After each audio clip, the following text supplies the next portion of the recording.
22nd April 2026, Anantraj Estate, a posh society in Sector 63A, Gurgaon, a flat suddenly catches fire. 5 tenders arrive. It takes 3 hours. The entire contents of the flat are reduced to ash. And the most disturbing part, the cause of the fire is still unknown. This isn't a one-off case. According to Delhi Fire Services, 60% of fires happen because of 2 things, short circuits and bad wiring. And both these things you can check yourself when the builder hands over the flat. The problem is when people take possession, they only look at paint and fittings. Everything else they leave it to the builder, and 6 months later, they are staring at lakhs of rupees in damages and repairs. So today we are going through 9 safety checks every buyer must run when taking possession of a new flat. Let's get started. The very first check is paperwork. If the documents are wrong, nothing else matters. In India, forged registrations and fake documents come up far too often. Builder has to be able to prove that the flat is legal. At the time of handover, ask for 2 things, occupancy certificate and the completion certificate, OCCC. OC means municipality has cleared the home as a safe to live in. And handing over a flat without OC is actually illegal. Verify the builder's RERA number on state portal, check the sale deed too. That's the registered document that transfers the flat into your name. Make the builder clear all society dues and property taxes, otherwise those debt will come to you. And insist on a written handover letter with date and meter readings. That letter is your real proof if any disputes come up later. Next, fire safety and life safety. After documents, we move to a physical inspection. Start with a fire safety check. Remember the Gurugram case? It was a posh society. The fire tender showed up on time and it took 3 hours. In a low budget society, the outcome could have been even worse. Install smoke detectors in every bedroom and corridor. Test them with a spray can. Change the batteries every 6 months. If you have a gas stove, install a CO detector. CO is carbon monoxide. That's one that detects carbon monoxide, which basically has no smell but is very dangerous. Keep a ABC type fire extinguisher. That's the one that handles every common kind of fire, and keep an eye on the expiry date. Ask for the fire NOC too, the fire department's clearance, which is mandatory for buildings above 15 meters. The staircase door must never be locked. In a fire, that becomes a death trap. Next, doors, locks and windows. After fire, safety and security. On day of taking possession, change the lock on the main door. The builder, the carpenter, the workers, you have no idea how many duplicate keys are floating around. On the main door, install a deadbolt, a strong lock that goes deep into the door frame, and a peephole, a door chain and anti-brake hinges. Pick a well-known brand, Yale, Godrej, any one of these. Window grills are essential, especially on ground floor and first, second floors, because thieves can come through the roofs as well. Balcony sliding door is one of the weakest points, so install anti-lift tracks so door can't be lifted off, and add a secondary lock as well. Shake every latch. Loose fittings are a sign of cheap construction. Get them fixed by the builder while you're still in the warranty period. Next is the electrical system. The locks are sorted. Now things you can't see, the wiring inside the wall. This is what causes 60% of the fires. On the day of the handover, call the licensed electrician. They'll charge 500,000 rupees. It's worth every penny.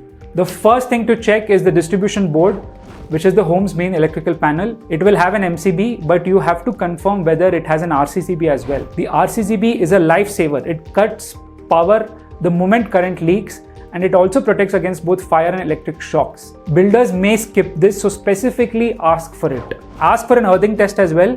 That's the check that confirms stray current can flow safely into the ground. AC, geyser and motor outlets need 15 amp sockets. Anything weaker and it's a direct invitation to a fire.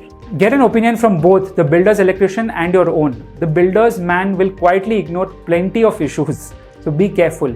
Next, let's get into plumbing and water. After electric, water, plumbing falls in 2 ways: water not coming in properly or water not going out properly. It usually shows up 6 months later. By then the damage is already done. So before taking possession, do a 30-minute water test. Bathroom, kitchen, washing area, open every tap simultaneously and check whether the pressure holds. Then fill the sinks and drain with water and release them. A slow drain must mean a blockage. Then look for leaks. Check under sink, pipe, behind the WC, around the geyser. If you see stains on the ceiling, ask the builder if it's been fixed or it's still ongoing. Get the water TDS tested too. TDS means how many minerals are dissolved in the water. 150 to 500 is fine, above 1000 and you'll need a filter. Next, pests and mold. After water biology, pests and molds don't show themselves. By the time they do, they are permanent.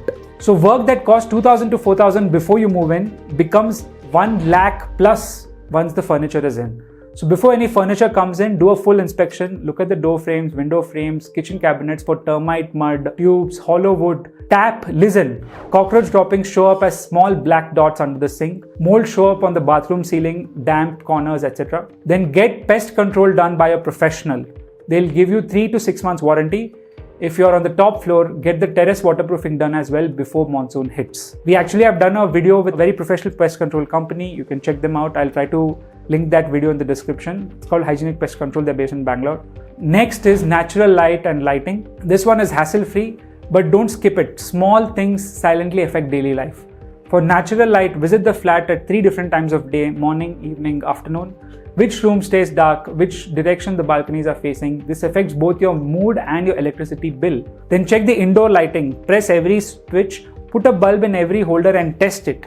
If you see sparking or loose switches, get them fixed. Check the labeling. You don't want the bathroom switch turning on the bedroom geyser. In dark zones, corridors and kitchen workspaces, install motion sensor bulbs and check the backup power so the inverter can run the fridge and other essential items. Next is the structural integrity and balcony safety check. Now the most critical check, the bones of the building. August 2025 near Mumbai in Virar, the entire rear portion of Ramabai apartment collapsed. 17 people died. That's an extreme case, but the warning signs are always visible beforehand. First, check wall cracks. Hairline cracks are normal, but diagonal cracks, growing cracks, or cracks that on the beam or column joints, they are warning signs. Take photos with the date. Then look at the balcony railing. It should be at least 1 meter high. The bars should be close enough and a child should not be able to slip through. And don't put heavy water tank or heavy furniture on the balcony.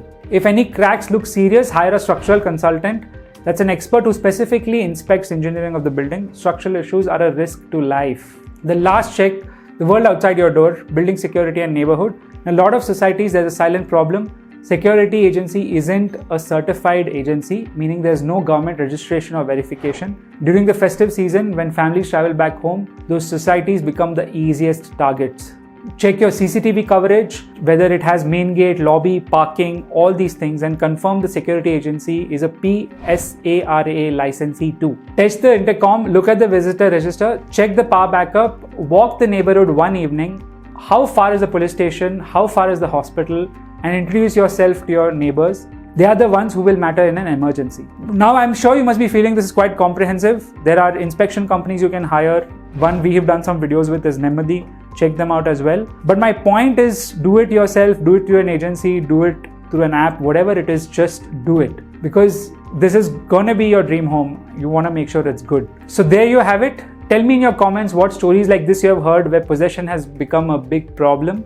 What did you check? What did you find and how did you fix it? Share your story. Let's tell the Banao community of what you experienced and how you dealt with it. I'm looking forward to reading your comments. See you all in our next video.